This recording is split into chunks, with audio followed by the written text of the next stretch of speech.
श्री अनिल देसाई जी से कहने से पहले प्रोफेसर एम.वी. राजीव गोंडा से कहेंगे, इसलिए कि इन्हें कहीं ज़रूरी काम से बाहर जाना है।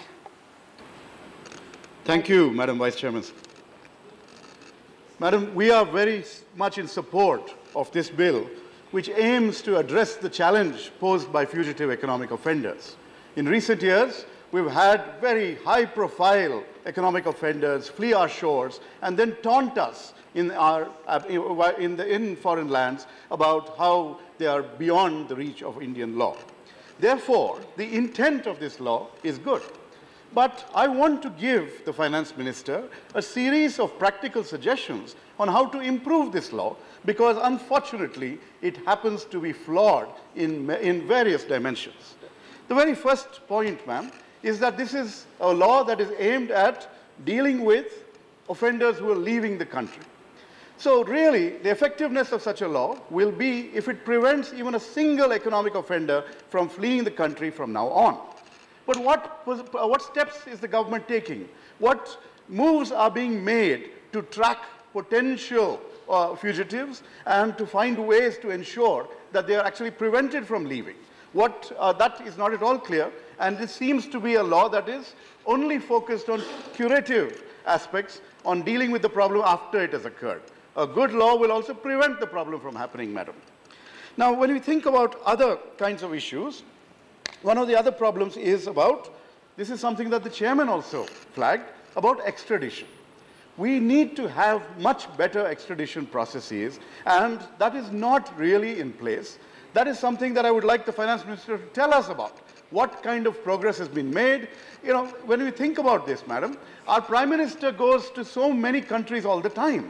Why does he not go to those countries which are sheltering fugitive economic offenders? Why doesn't he use the might of the Indian economy to tell those countries to change their laws to allow us to recoup our fugitive economic offenders, to prevent them from taking citizenship of other countries when their countries know that they are wanted in our country for economic crimes? So that would be the best use of this kind of personal diplomacy.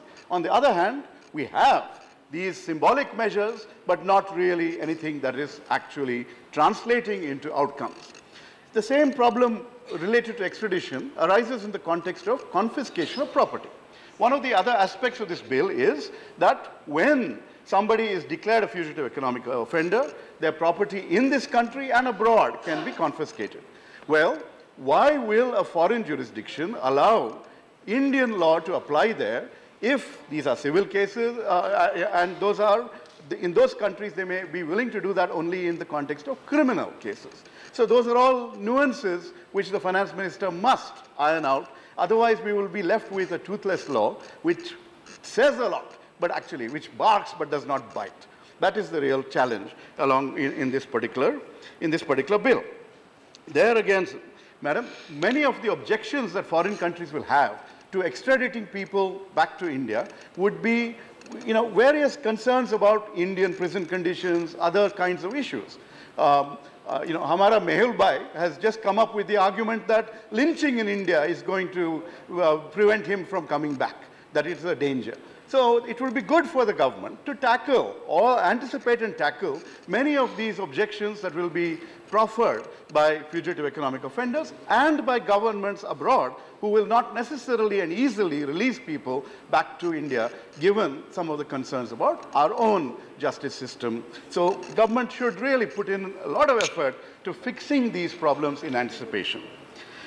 The other major flaws, see, our Finance Minister would know very well that it's not just an individual. We like to say, we'd like to take the name of our old colleague Vijay Mallya, we like to talk about Nirav Modi, Mehul Choksi, Jatin Mehta. These have been the prominent names in recent times, and some of them, of course, have been photographed or partying with the leadership of the ruling party.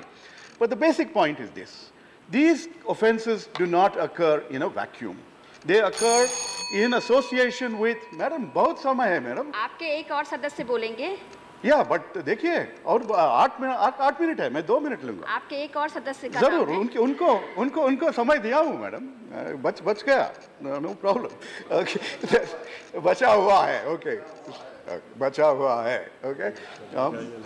Anyway, एक minute. So the basic point is a lot of officials, government officials, bankers are also conniving with these offenders to make these crimes possible. What action is being taken against that nexus? I don't see anything in here against those people or their benamis. Again, we don't have, the issue is there is also a web of holding companies, hidden assets, lots of other things that will be used by these offenders before they leave. What is here that will tackle any of that? Nothing is here. We need to fix that. And then already multiple people have flagged the issue of constitutional violations.